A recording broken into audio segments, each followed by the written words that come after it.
Kita akan mengganti namanya menjadi kelompok ya, sama sandinya diubah, jangan lupa biar tidak ada yang bisa masuk. Kita akan buat DCP client Ether 1 allow DNS. Untuk remote IP-nya kita buat Ether 2 tentu saja. NAT-nya sini Masquerade SRNAT 6 TCP Ether 1 untuk out interface. Lalu kita cek ke network, kita disable dulu. Oke. Kita akan melihat jika masuk ya.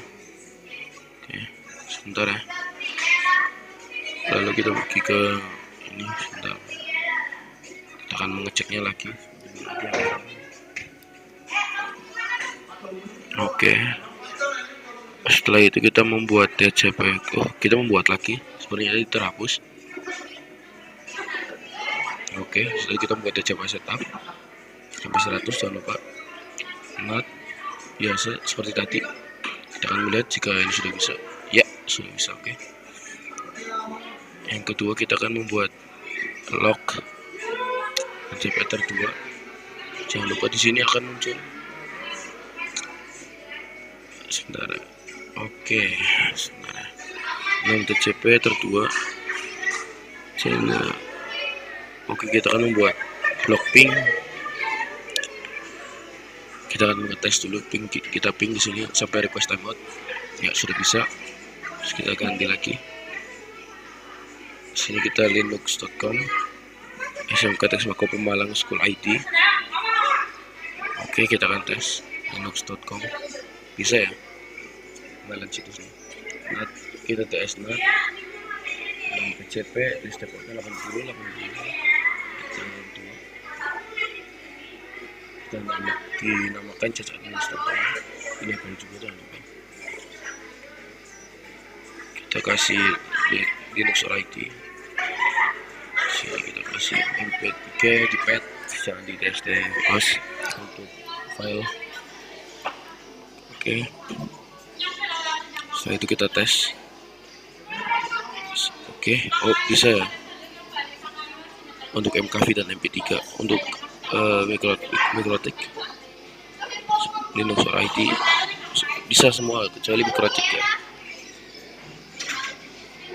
Oke, kita apa?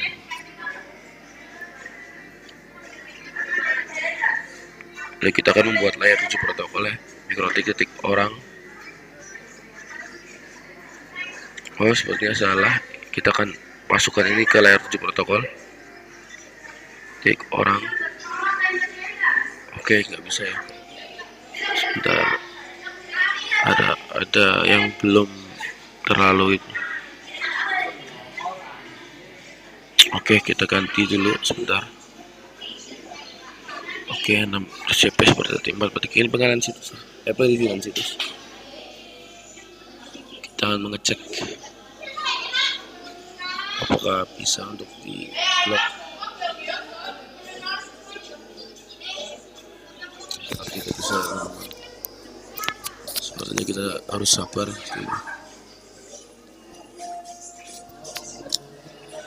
Kita akan mengecek ke Mikrotik orang. Sebelumnya belum bisa. Kita akan mengganti.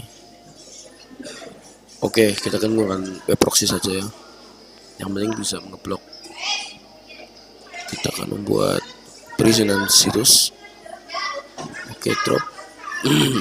Politeknik Surabaya belum bisa ya. Sebentar. YouTube juga belum bisa.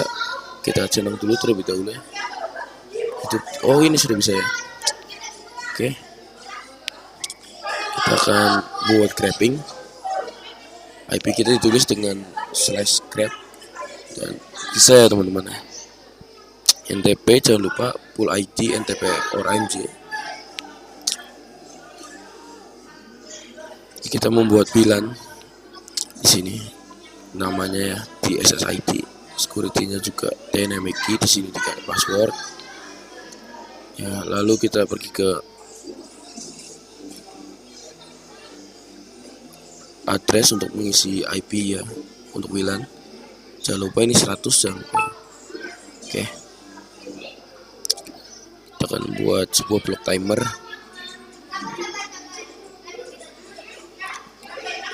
Oke. Kita akan membuat OSPF juga. Jadi ini kita copy ya. Kalau nulis manual juga nggak apa-apa.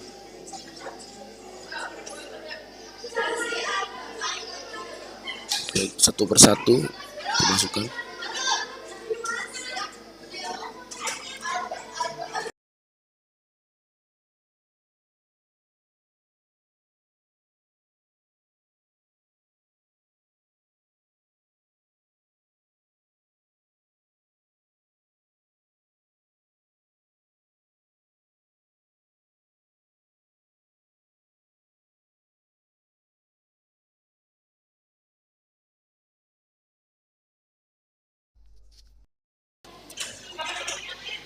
Lalu kita akan menggunakan OSPF ya. Kita akan mengecek jika kita akan menggunakan WiFi WLAN ya. Ngecek apakah IP-nya nyambung 200 ya. Berbeda menggunakan mikrotik yang berbeda tapi masih sama. Oke. 1 bisa ya. Kita padahal memakai WLAN. Kita akan enable dulu timernya. Lalu kita pencet. Oke, request timeout. Oke.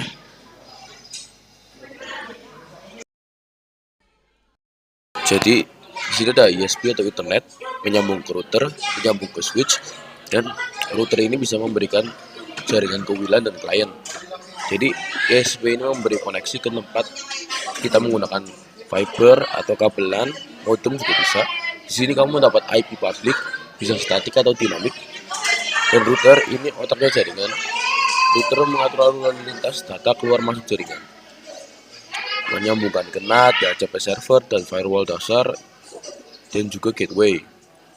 Contohnya router mikrotik yang kita pakai saat ini bisa dibagi menjadi switch dan WLAN.